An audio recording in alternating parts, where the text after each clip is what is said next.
Haukiba chahi taramanga rongi mamangdagi Khangabok AC amadi Thobal AC animaki XCM oiramba hauzikna Thobal AC ki MLA Okram Ibubina ahanba meeting amaga loinana arong turelgi maril amada khongban yauna sem sabirambana ngasigi turel asige akoibada khundariba loumi praja singda ising marang kaina phanghanduna Chauna Kanaba Pibagidamag Universal Farmers Organization Khangabok amadi loumi praja singna awangba thakta thagatpa phongdokli Haukiba chahi ani rom asida Khangabokta double cropping gi ahanba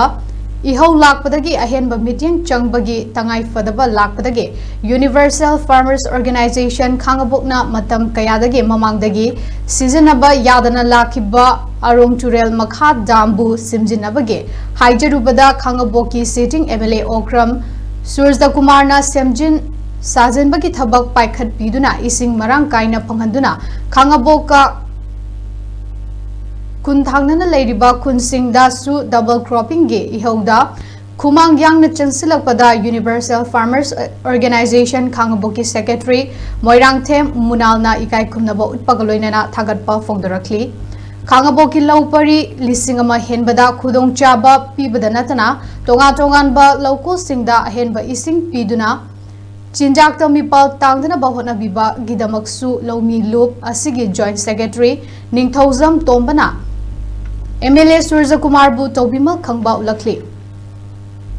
Mamangdagi dam asi matamgi yana ba semkibani adubo handakti loumi praja singna thengnaba ising phangdabadagi awaba asi ubiduna chap chana tungkoina sijinana bayaba dam asi sembibada miyamna apenba pokpani haiki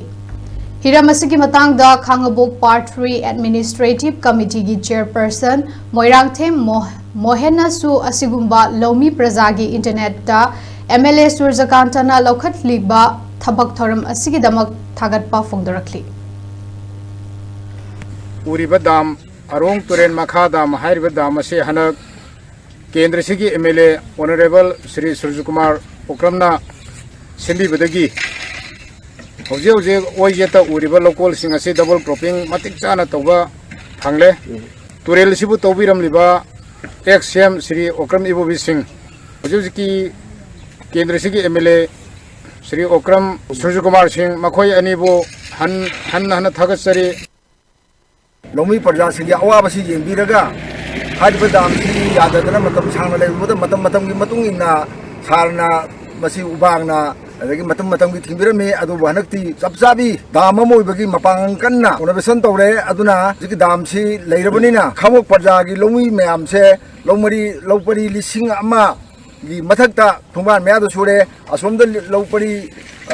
sathe sanipal ama bihu magaida tentharam umro kumjau aduga bihu kalkhong Ani sana vaida makta khoi gi dam asi department da su kanna tagna bodagi amada tagna bodasu yadrak matam ja khoi gi loken sigi khoi gi honorable MLA khoi gi Surjakumar Okramna mayam sigi khallaga ma kadai daino kai daino tawraga kumsi sida nangna ba sembidana khoi athopam amadi Khangabok ki angan phausi nangan biba